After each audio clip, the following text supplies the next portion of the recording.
O Brasil está em chamas. O grito de independência ou morte foi dado, mas no papel, a liberdade é apenas uma palavra.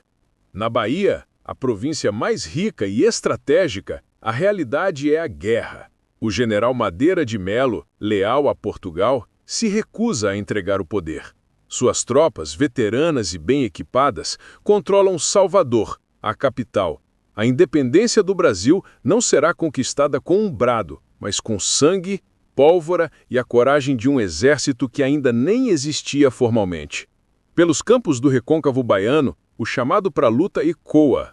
Homens de todas as classes, fazendeiros, vaqueiros, libertos, se apresentam como voluntários para formar os batalhões de patriotas. Em uma fazenda, no sertão, uma jovem analfabeta, de espírito inquieto e exímia caçadora, ouve esse chamado mais alto do que todos. Seu nome é Maria Quitéria. Ela vai até seu pai, um pequeno proprietário de terras, e pede sua permissão para se alistar.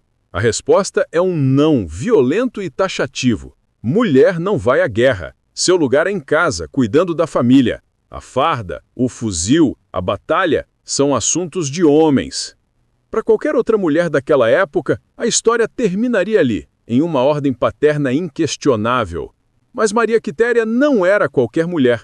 A recusa não a deteve, apenas a forçou a ser mais engenhosa. Com a ajuda de sua irmã, ela executa um plano audacioso, um ato de rebelião que mudaria sua vida e a história do Brasil. Ela foge de casa, corta seus longos cabelos, veste uma farda que seu cunhado lhe arranja e se apresenta ao batalhão de voluntários, não como Maria Quitéria, a filha do fazendeiro, mas como Soldado Medeiros. O disfarce funciona. Em uma época onde a identificação era precária e a urgência da guerra era máxima, um jovem imberbe e de feições delicadas, mas com uma determinação de ferro, foi aceito sem muitas perguntas. E rapidamente, o Soldado Medeiros provou seu valor. Ela não era apenas uma voluntária entusiasmada, era um soldado nata. Sua experiência como caçadora a tornara uma atiradora exímia. Sua coragem nos exercícios e sua disciplina impressionaram seus superiores. Por semanas, ela treinou, marchou e viveu como um homem, escondendo seu segredo, movida por um patriotismo que a sociedade dizia que ela não tinha o direito de sentir. Mas segredos, em um acampamento militar, raramente duram para sempre. A verdade foi descoberta da pior maneira possível. Seu pai, que nunca perdoou a fuga, a encontrou e revelou sua verdadeira identidade ao comandante do batalhão. A punição parecia certa. A expulsão era o mínimo. Em uma sociedade patriarcal e rígida, a presença de uma mulher disfarçada em um acampamento militar era um escândalo, uma quebra de todas as normas morais e de disciplina. Mas então, o impensável aconteceu. O comandante, o Major Silva e Castro, ao invés de expulsá-la, a defendeu. O motivo? O Soldado Medeiros, mesmo em seu curto tempo de serviço, já havia se tornado um dos melhores recrutas da unidade. Sua habilidade com o fuzil, sua coragem e sua disciplina eram tão evidentes que dispensá-la seria um prejuízo para o exército.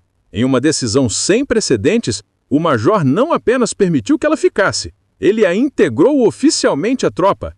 E para que não houvesse mais enganos, ela pôde abandonar o uniforme masculino completo e adicionar um saiote, ao estilo dos Highlanders escoceses, sobre sua farda, um reconhecimento visual de sua identidade feminina. Maria Quitéria de Jesus havia deixado de ser um segredo.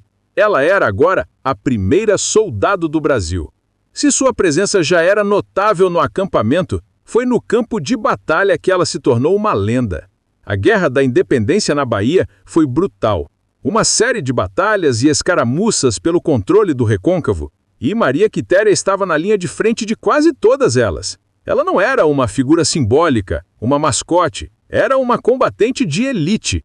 Na Batalha de Itapua, ela atacou uma trincheira inimiga e, mesmo sob fogo pesado, capturou prisioneiros. Na defesa da ilha de Maré, sua bravura foi tão destacada que inspirou os outros soldados a resistirem a um ataque português que parecia irresistível. Ela participou da crucial Batalha de Pirajá, a maior e mais sangrenta da campanha, que garantiu a vitória final dos brasileiros. As histórias sobre sua coragem se espalharam. Diziam que ela lutava com a ferocidade de um homem e a astúcia de uma caçadora, que avançava contra as baionetas portuguesas sem medo, que em uma ocasião sozinha convenceu um grupo de soldados inimigos a se render. Ela não apenas se igualou aos homens, em muitos casos ela os superou em bravura e habilidade tática.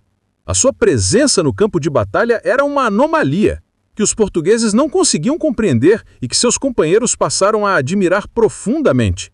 Ela não era mais a mulher que queria ser soldado, era a soldado que, por acaso, era uma mulher. Em 2 de julho de 1823, a guerra na Bahia terminou. As últimas tropas portuguesas se renderam e o exército libertador entrou triunfante na cidade de Salvador. E entre os heróis que marcharam naquele dia estava ela, Maria Quitéria, aclamada pela população. Seu feito era tão extraordinário que a sua fama chegou à capital, o Rio de Janeiro.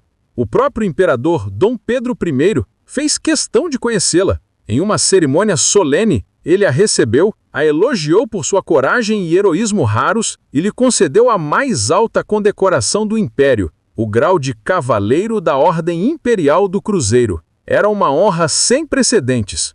Uma mulher, uma camponesa analfabeta do sertão, estava sendo elevada ao status de nobreza militar, recebendo uma medalha que muitos generais veteranos cobiçavam. Dom Pedro I também a promoveu a alferes e lhe concedeu um soldo vitalício, o salário de um oficial, como reconhecimento por seus serviços. Ele, um homem conhecido por seu machismo, foi forçado a reconhecer que a coragem não tem gênero. A história de Maria Quitéria se tornou um símbolo poderoso para a nação recém-nascida. Ela era a prova de que o Brasil era forjado não apenas por príncipes e generais, mas pela coragem improvável de seu povo, independentemente de sua origem ou de seu sexo. Após a guerra, Maria Quitéria deixou o exército. Ela finalmente recebeu o perdão de seu pai, que agora se orgulhava da filha que havia se tornado uma heroína nacional. Ela se casou, teve uma filha e tentou viver uma vida tranquila, mas a paz era um luxo que a sua fama nem sempre permitia. Ela era uma celebridade, uma figura lendária. Sua história foi contada e recontada, muitas vezes romantizada, mas a verdade era ainda mais impressionante que a ficção. Ela não era uma Joana de Arc que ouvia vozes divinas, era uma mulher pragmática, determinada, que viu uma necessidade, a defesa de sua terra, e se recusou a aceitar que seu gênero a impedisse de cumpri-la. O legado de Maria Quitéria é monumental. Ela quebrou a barreira de gênero nas Forças Armadas Brasileiras mais de um século antes que as mulheres fossem oficialmente aceitas em caráter permanente. Em 1996, ela foi oficialmente reconhecida como patrona do quadro complementar de oficiais do Exército Brasileiro, uma honra que a coloca no panteão dos maiores heróis militares do país. Sua história desafia todas as convenções. Em uma época onde o papel da mulher era restrita ao espaço doméstico, ela se tornou uma guerreira. Em uma sociedade baseada na hierarquia rígida, ela provou que o valor de um soldado não está em seu nascimento ou em seu sexo, mas em sua coragem no campo de batalha. A história da primeira militar do Brasil não é apenas sobre guerra, é sobre liberdade. A liberdade de uma nação que lutava para nascer e a liberdade de uma mulher que se recusou a deixar que o mundo definisse quem ela deveria ser.